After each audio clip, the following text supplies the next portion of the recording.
एक और आम खबर है। वज़ीर-ए-आज़म के मामले खुसूसी बराए उमूर ख़ारजा सैयद तारिक फ़ातमी ने वाशिंगटन DC में आला सतह की मुलाकातें की, जिसमें पाक अमरीका ताल्लुकात, इलाकाई और बैनुल अक़वामी सूरत हाल पर तबादला ख्याल किया गया। मामले खुसूसी ने कायम मकाम अंडर सेक्रेटरी ऑफ स्टेट बराए सियासी उमूर लीज़ा केना, नेशनल सिक्योरिटी काउंसिल के सीनियर डायरेक्टर बराए जनूबी और सेंट्रल एशिया रिकी गिल से मुलाकात की।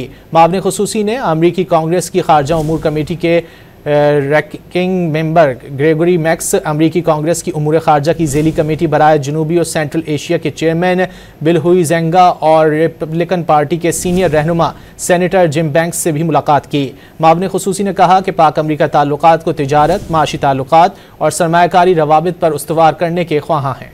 मामले खुसूसी ने अमरीकी कांग्रेस की खारजा उमूर कमेटी के रैंकिंग मेंबर ग्रेगोरी मैक्स, अमरीकी कांग्रेस की उमूर खारजा की ज़ेली कमेटी बराए जनूबी और सेंट्रल एशिया के चेयरमैन बिल हुई जेंगा और रिपब्लिकन पार्टी के सीनियर रहनुमा सेनेटर जिम बैंक्स से भी मुलाकात की। मामले खुसूसी ने कहा कि पाक अमरीका ताल्लुकात को तिजारत, माशी ताल्लुकात और सरमायाकारी रवाबित पर उस्तवार करने के ख्वाहां हैं।